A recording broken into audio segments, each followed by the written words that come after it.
Capítulo 16 y verso 12.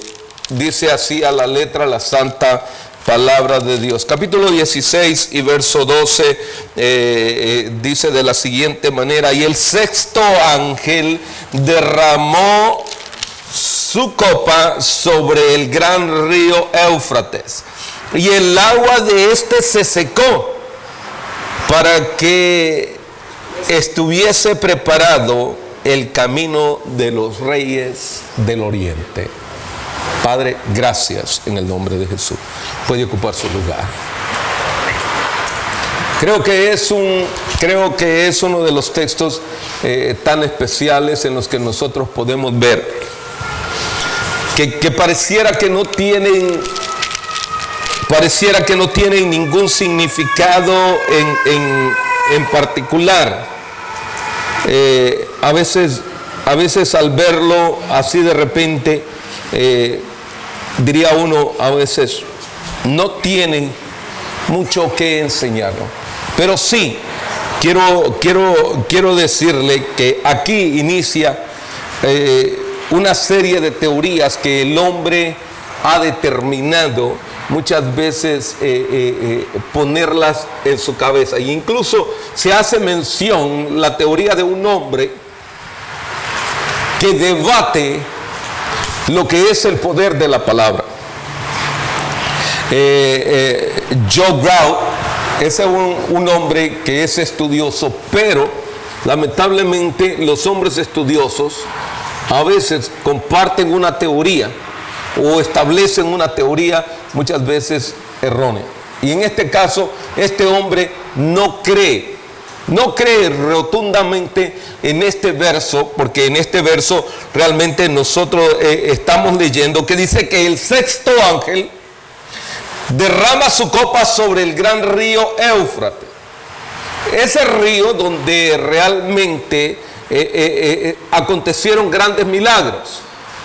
Acontecieron grandes escenas donde realmente nosotros nos recordamos, y es que ahí es donde debemos de tener cuidado, hermano. La razón por qué lo estoy mencionando es porque algunas veces nosotros compramos un libro o oímos a una determinada persona, tanto por televisión como por la radio, y a veces nosotros le aplaudimos, y a veces en realidad no entendemos que lo que realmente a veces lo que están haciendo es ganando el corazón nuestro para desviarnos de la verdad. Y este hombre, con todo el conocimiento que tenga, por eso es que él siempre repito, disculpe que haga pausas acá, pero por eso es que repito, algunas veces uno dice, la persona es graduada de la universidad tal, de tal, y tiene tal doctorado, y tiene esto. Permítame decirle, puede ser graduada de cualquier universidad, e incluso de cualquier universidad cristiana. Pero a veces la teoría o la doctrina que ellos comparten es errónea, y tenga cuidado porque uno puede caer en lazos de todo ello. Y de tal manera que cuando uno se viene a dar cuenta, uno es parte de ello y empieza realmente uno a poner el poder de la palabra de Dios a un lado y se está yendo por lo que los hombres están pensando y lo que ellos piensan. No, lo que la palabra de Dios dice es incambiable, no es negociable. Lo que Dios dijo desde el principio hasta el fin, escrito acá, no cambiará jamás. Porque nosotros, y usted me dirá, ¿por qué tiene que ver esto? Porque este hombre pone en tela de juicio realmente el que Dios haya abierto el mar y Moisés haya pasado con el pueblo de Israel en seco. Él pone en tela de juicio que en su momento también Josué se haya llevado a cabo ese milagro tan grande, de tal manera que el pueblo de Israel vuelva a pasar en seco. Ahora, y usted dirá, ¿y qué tiene que ver eso que está en el Antiguo Testamento con todo esto?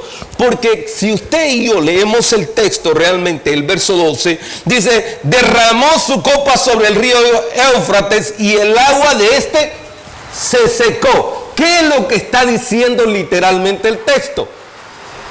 Que no hay agua. Punto. Se acabó. No hay agua. Pero uno, al pensar en ello, uno dice, no hombre, eso es una historia. Recuerde que lo que el Señor dice se cumple. Se cumple. Y punto. Y aunque nos guste a nosotros o no nos guste, se cumplirá. Ahora, esto es lo más lindo de esto.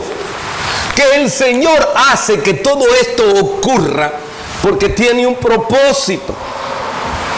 El propósito especial en este caso es que dice para que estuviese preparado el camino a los reyes del oriente. ¿Qué es eso de los reyes del oriente? Bueno, cuando nosotros pensamos en eso, yo quiero que por un momento nosotros recordemos cuáles son los más grandes enemigos del pueblo de Israel. Por favor, por un momento. Imagínense que nosotros no solamente tenemos los árabes o los pueblos árabes alrededor de él, de Israel, que están en contra de él.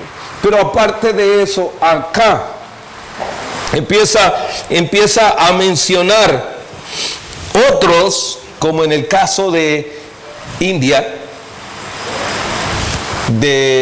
realmente de allá todo el área de los pueblos asiáticos, de los países asiáticos, que cuando usted se da cuenta y usted ha visto las noticias, qué cantidad de pueblo militar tienen ellos. Son incontables la cantidad de personas que tienen envueltas en el ejército. Y todos ellos, si usted se da cuenta por otro lado, si usted ve, todos ellos se levantarán contra Israel. Y no es porque yo lo diga, sino porque la palabra de Dios dice que en el postrer tiempo todos ellos se amotinarán. Si quiere ir conmigo, vayamos al capítulo 2 de los Salmos. Miren, el Salmo 2.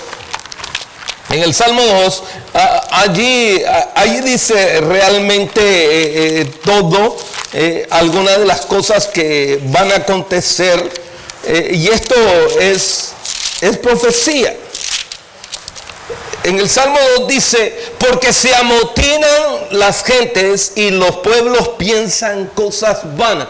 Cuando dice y piensan cosas vanas, permítame hacerle algo aún todavía y más. Parece que me voy a avanzar, pero al pensar cosas vanas quiere decir que los pensamientos del hombre han sido trastornados y cambiados a pensar de una manera mal acerca del pueblo de Israel. Más adelante estaría hablando un poco de ello, pero él sigue diciendo, se levantarán los reyes de la tierra y príncipes consultarán, ¿qué dice? Unidos contra Jehová y contra su ungido, diciendo, rompamos sus ligaduras y echemos de nosotros sus cuerdas. Todos ellos se levantarán y vendrán contra Israel.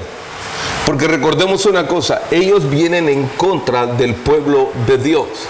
Ahora, hasta ese momento estamos en el momento más crucial de lo que es realmente la gran tribulación. Todos ellos vienen a tratar de exterminar al pueblo de Israel. Y allí mismo, en un momento, nos vamos a dar cuenta, en este periodo, cómo es que se le conoce a este periodo de tiempo del cual está hablando la Escritura. Entramos un poco más y dice en el verso 13, y vi salir de la boca del dragón y de la boca de la bestia y de la boca del falso profeta 3 espíritus inmundos a manera de, ¿qué dice? Ahora, aquí hay una representación trinitaria con respecto a aquellos que están en contra del Señor. Aparece el dragón, ¿sí? Aparece el falso profeta. Si usted va conmigo allí, usted se dará cuenta, dice, y la bestia. Y cada uno de ellos, oiga, algo más interesante aún todavía, aparece el vocablo, o sea, y la palabra boca. Pero al mismo tiempo, también dice, de la boca de la bestia y de la boca del falso profeta, 3 espíritus inmundos a manera de rana. Vamos más rápido. El verso 14 dice, pues son espíritus de demonios que hacen señales y van a los reyes de la tierra y de todo el mundo para reunirlos en la batalla de aquel gran día del Dios Todopoderoso. Estos espíritus en ese tiempo vienen y engañarán a reyes, a principales de todas estas naciones, para ponerlos a todos en un acuerdo y venir y pelear contra el pueblo de Israel. Pero ¿qué es lo que buscan entre medio de todo esto? ¿Cuál es el propósito de ellos? El propósito de ellos es llevar o detener más lo que es la venida del Señor. Ahora, y destruir completamente al pueblo de Israel. Ahora, pero quisiera detenerme un poco, porque a veces nosotros pensamos de esta manera. ¿Qué son estos espíritus de los cuales está hablando, estos espíritus de demonio? Estos espíritus de demonio convencen a las personas. ¿Sí? Ahora, pero permítame decirle algo. Le mencioné hace un instante la boca. A través de la boca es que ellos sale el espíritu y penetra en las otras personas para hacer cada cosa en contra de Dios y en contra de aquellos que siguen al Señor y sirven al Señor. Por eso es que con nuestra boca tenemos poder para bendecir y maldecir también. Y todo esto, y oiga, y los espíritus de demonios se mueven. De hecho, nosotros debemos de reconocer que el príncipe de este mundo quiere controlar todo, y por eso es que algunas veces nosotros en nuestro estado espiritual tenemos altos y bajos. Por eso es que a nuestra carne le cuesta ceder a lo que el Señor nos está diciendo que nosotros hagamos. Porque los demonios se levantan en contra de aquellos a los cuales Dios ha escogido. La palabra dice, sí, dice la Biblia, a todos los que aman a Dios las cosas sobran a bien. Aquellos que con un propósito. ¿Sabe usted que hay unos que ya han sido predestinados realmente para condenación? ¿Pero por qué? Uno diría, ¿qué Dios más injusto? No, Dios es injusto. Lo que pasa es que hay unos que aunque nos estemos dando y dando y dando y dando, no reaccionamos. Porque la misericordia de Dios no es para que nosotros nos perdamos, sino es para que nosotros nos arrepintamos.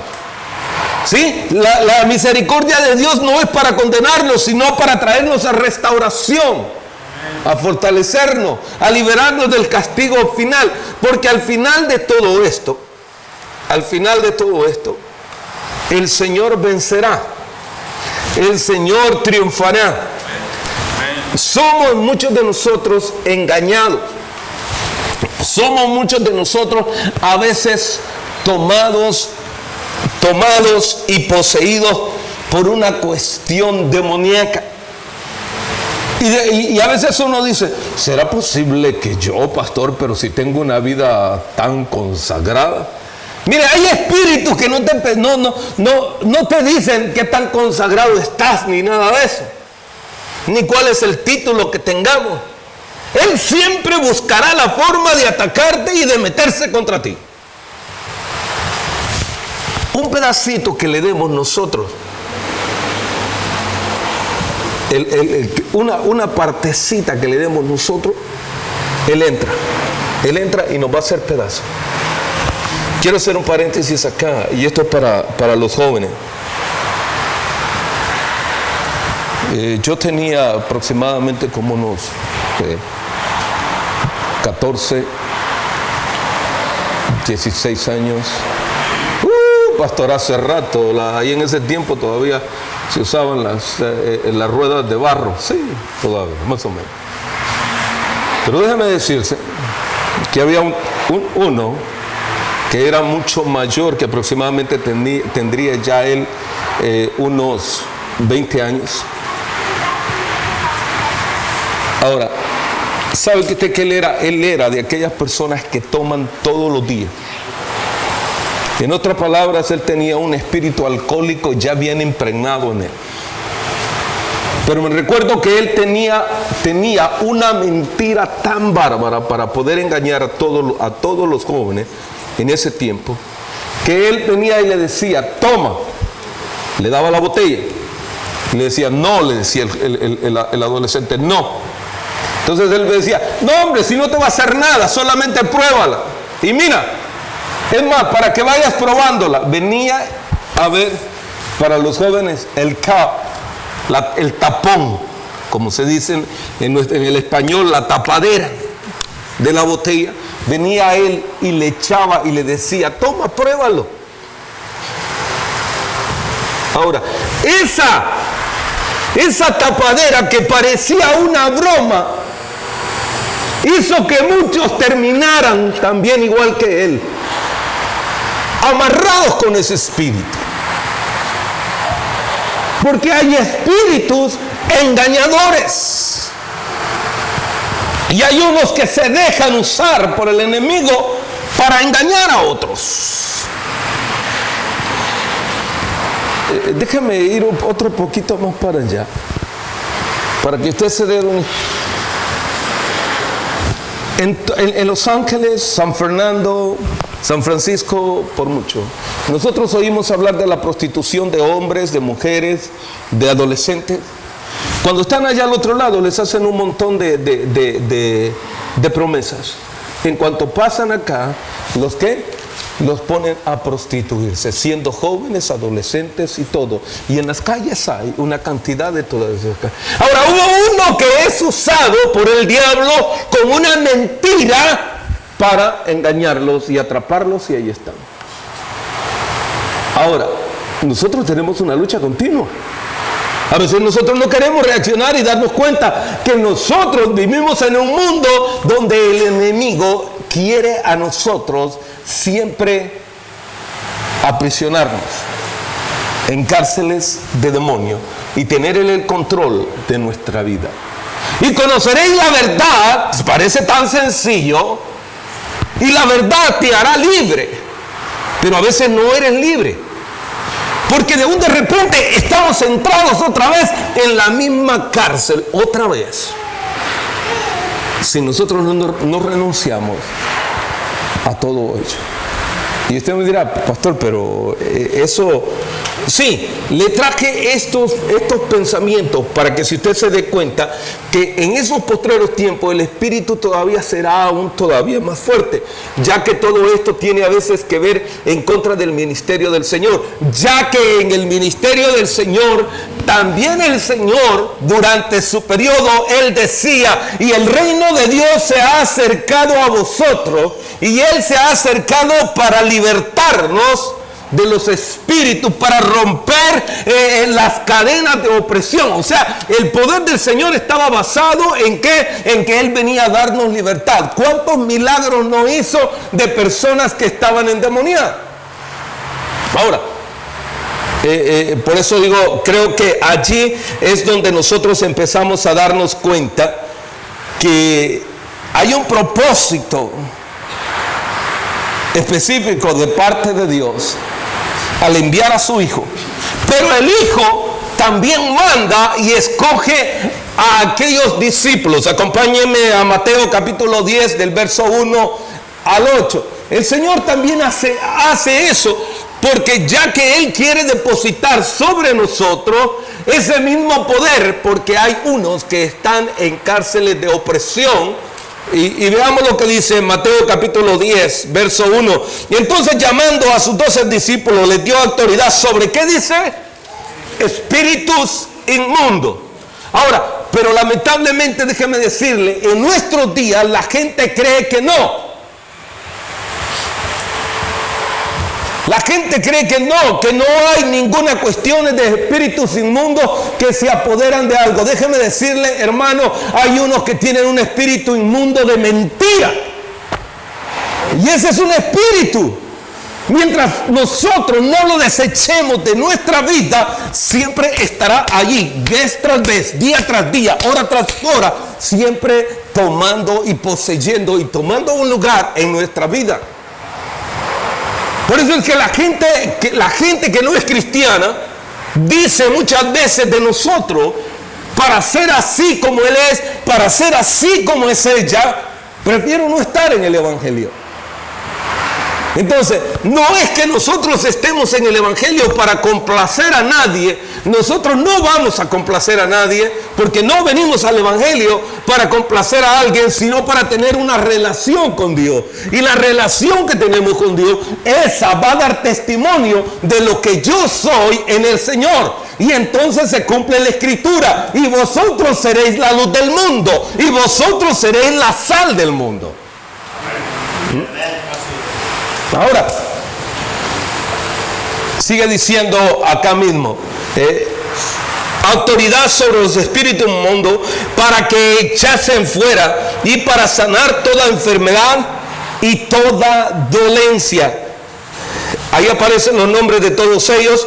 Entramos hasta el verso 5. A estos 12 envió y les dio instrucciones diciendo: por camino de gentiles no vayas, y en ciudad de samaritanos no entréis, sino id antes a las ovejas perdidas de Israel. Allí parece que el pueblo de Israel era el único que tenía derecho a entrar. Pero el amor y la misericordia de Dios va más allá y trasciende. Y trasciende. Y vea lo que sigue diciendo. Verso 7. Y yendo, predicad diciendo: el reino de los cielos se ha acercado. ¿Qué es lo que la iglesia tiene que hacer? Mira la responsabilidad nuestra. Pero nosotros a veces estamos tanto jugando a la iglesia que no hemos entendido cuál es nuestro rol en el ministerio del Señor. Nuestro rol en el ministerio de Dios es tan importante que no queremos darnos cuenta de lo que nosotros tenemos que hacer. Dice: sanad a los enfermos, limpiad a los leprosos, resucitad a los muertos, echad fuera, ¿qué?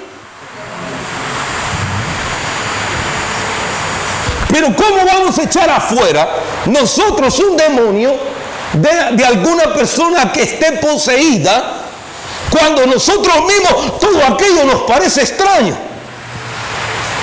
Nos alejamos de ello.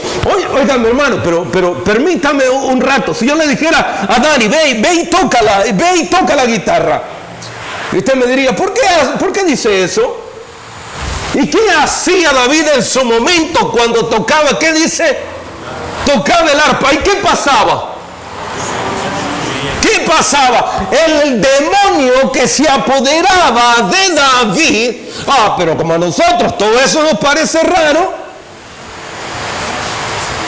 Ahora, ¿dónde está la función de los que tocan? ¿Dónde está el poder de los que ministran en la alabanza? Mi vida tiene que ser consagrada. Llega un momento en la vida de David que David se siente acusado, se siente acosado de tal manera que viene el enemigo y le dice: mira, ahí está Saúl, el que te persigue. Mira, a él, va, aquí tienes el cuchillo, dale, mátalo, ahora destúyelo. ¿Y qué? ¿Cuál fue la reacción de David? Dice: momento. Yo no he de levantar mi mano sobre el ungido de Jehová. Sí, pero ese ungido de Jehová estaba endemoniado. Entonces, pero ¿cómo nosotros le podemos ser, aunque nosotros seamos escogidos, queridos hermanos? Déjeme decirle, nosotros abrimos las puertas para cualquier cosa. Y el espíritu de demonio entra en nosotros, así como entró en Saúl. Y de repente nosotros necesitamos un par de muchachos que estén tocando en la alabanza y empezamos a darle vuelta. Pero como a nosotros, yo he sido enseñado que aquí una mosca se debe de mover. Entonces, cuando nosotros empezamos a ver eso, nosotros nos alejamos. Querido hermano, deja que Dios haga como quiera. Y que su poder se haga manifiesto. Porque hay muchos que están atados. ¿Quién conoce los pensamientos de Dios? Déjalo, Él actúa como Él quiera. Si tuvo misericordia aún del mismo Jonás, cuando se rebeló en contra de Dios, ¿cuántas veces nosotros no nos rebelamos con Dios? Y su misericordia es lo que nos hace todavía estar en pie. Ahora, por eso, lograr entender qué es lo que está aconteciendo en el capítulo 16, todavía va a otras profundidades aún más elevadas. ¿Por qué? Porque el propósito, todo esto que he dicho, de lo que tienen que hacer los discípulos de igual manera, lo enseñaron ¿a quién? Nos enseñaron a nosotros, a la iglesia. De tal manera que en su momento, cuando el Señor asciende, le dice a todos los discípulos, a todos sus seguidores, le dice: vayan allá del aposento alto y esperen el advenimiento del Espíritu Santo. Oh, pero es que yo no creo en el Espíritu Santo. Si no crees en el Espíritu Santo, estás como que te falta un dedo en la mano, hermano. Porque la Trinidad se compone Padre, Hijo y Espíritu Santo. El Hijo ascendió para que el Espíritu de Dios descendiera sobre la iglesia. Y entonces dice en el capítulo 2: y recibiréis poder cuando haya venido ¿sobre quién? Sobre nosotros. O sea que quiere decir que hay una investidura del poder de la presencia del Espíritu Santo de Dios. Pero lo que pasa es que muchas veces nosotros nos quedamos detenidos ahí pensando que Dios no puede hacer cosas grandes a través de nosotros. Hay cadenas que romper, hay cadenas que se tienen que deshacer, pero ¿dónde estamos nosotros en el siglo, en la época actual, donde realmente la tecnología, donde todo aquello que son luces, ¿dónde está la unción de la iglesia en estos días? Por eso es que la Escritura también dice: si es posible, aún hasta los escogidos se engañará. Y ahí nos vamos todos. Ahí entramos todos. Porque cuántas veces usted y yo no hemos encontrado a muchas personas en las calles ahí y les hemos hablado del Señor, y muchos dicen ellos: yo un día fui cristiano. ¿Pero qué? ¿Por qué creen que estén en esa condición? Porque se dejaron engañar.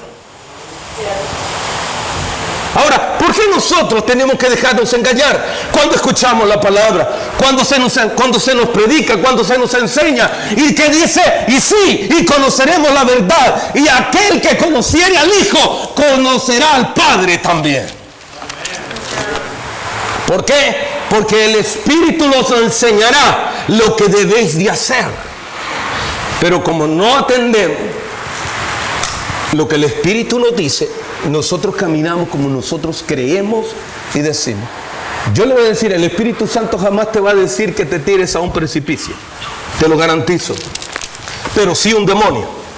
Un demonio te dirá que te lances, que vayas y que te mates con tu vehículo, y que tomes cualquier cosa y que destruyas la vida de otro y que mates a otro, porque han sido poseídos. Esa es la realidad. Pero el Espíritu Santo de Dios jamás te va a hacer que tú hagas. Por eso es que creo que cuando nosotros hablamos de presencia de Dios, del Espíritu de Dios en nuestras vidas, el Espíritu de Dios jamás Mira, el joven aquel que pidió que su herencia se fue y se mantuvo metido entre medio de aquellos cerdos. Usted puede decir coche, como usted lo quiera decir. Y ahí estaba ¿qué? Comiéndose la comida de eso. Hasta que él tuvo que reaccionar. En su momento dijo: en la casa de mi padre, allá hasta los jornaleros comen mejor. ¿Y sabe por qué? Por eso es que yo digo, hay mucha gente a veces viene pidiendo, necesitando y pidiendo, dicen, ¿por qué no me ayudan ustedes que están en la iglesia? Pero no quieren un cambio, quieren vivir ahí donde están, quieren seguir en esa misma condición. O sea, debemos de reconocer quién es el que tiene más poder sobre tu vida, el Señor o el Espíritu que te empuja a continuar allí. Y entonces me dirás a mí que sí conoces al Señor o no conoces al Señor. Sí, porque alguien me dirá, sí, yo conozco del Señor, pero ¿por qué continúas en la misma condición? Los hijos de Seba, queriendo reprender un espíritu, decían, el que predica Pablo, aquel. Yo le diré, muchos de nosotros